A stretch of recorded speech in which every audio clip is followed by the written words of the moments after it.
जिल्हा परिषद मध्ये कार्यक्रम आहे, कलेक्टर ऑफिसला कार्यक्रम आहे, त्यानंतर दोरे गावामध्ये पालकमंत्र्यांच्या हस्ते कार्यक्रम आहे. हा अभियान का करतो आहे? हा एक उत्सव आहे. समजा आपल्याला मुलांनी किंवा नवऱ्यानं सांगितलं किंवा वडील म्हणाले की मला पुरणपोळी भयंकर आवडते, घरामध्ये आपण ऐकतो की हो पुरणपोळी करायला पाहिजे. आपण तो माहोल जो आपला घरातला असतो तो रुटीन माहोल असतो, की कोण मदत करत पण नाही, आपला आपण करत राहतो.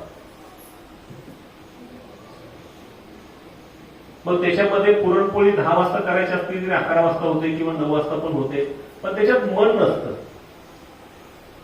आपण हे रुटीन करतोय कारण एखाद्याला आवडतंय म्हणून करतोय.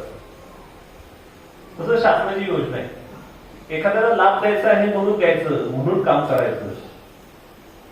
त्याच्यात आपलं मन पण नसतंय आणि हृदय पण नसतं. मग काय केलं पाहिजे? एखादा सण केला पाहिजे. सण आल्यानंतर जसं आता गणेश चतुर्थी आपण जोरात साजरी केली, काय माहोल होता ते तुम्हाला आश्चर्य वाटेल. मला मी पहिल्यांदाच बघितलंच आहे. मी यापूर्वी सिंधुदुर्गमध्ये होतो, 4 वर्ष होतो, 1-2 वर्ष नाही 4 वर्ष होतो.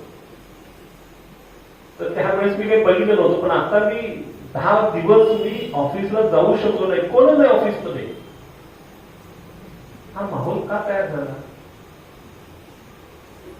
त्याचं कारण होतं उत्सव. सगळ्यांच्या मनामध्ये तो उत्सव होता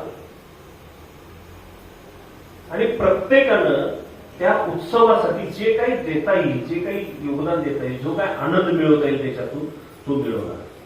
तसं सणाचा असतं. तसं ह्या योजनाचा विषय आहे की ती अभियान जो आहे ना ती सण आहे. सणाच्या पिरियडमध्ये सगळे आपले सगळी कामं बाजूला सारतो, आपण बाजूला ठेवतो. आपलं भांडण असलं तरी सुद्धा बाजूला ठेवतो आणि आपण सगळेजण एकत्र येऊन काम करतो.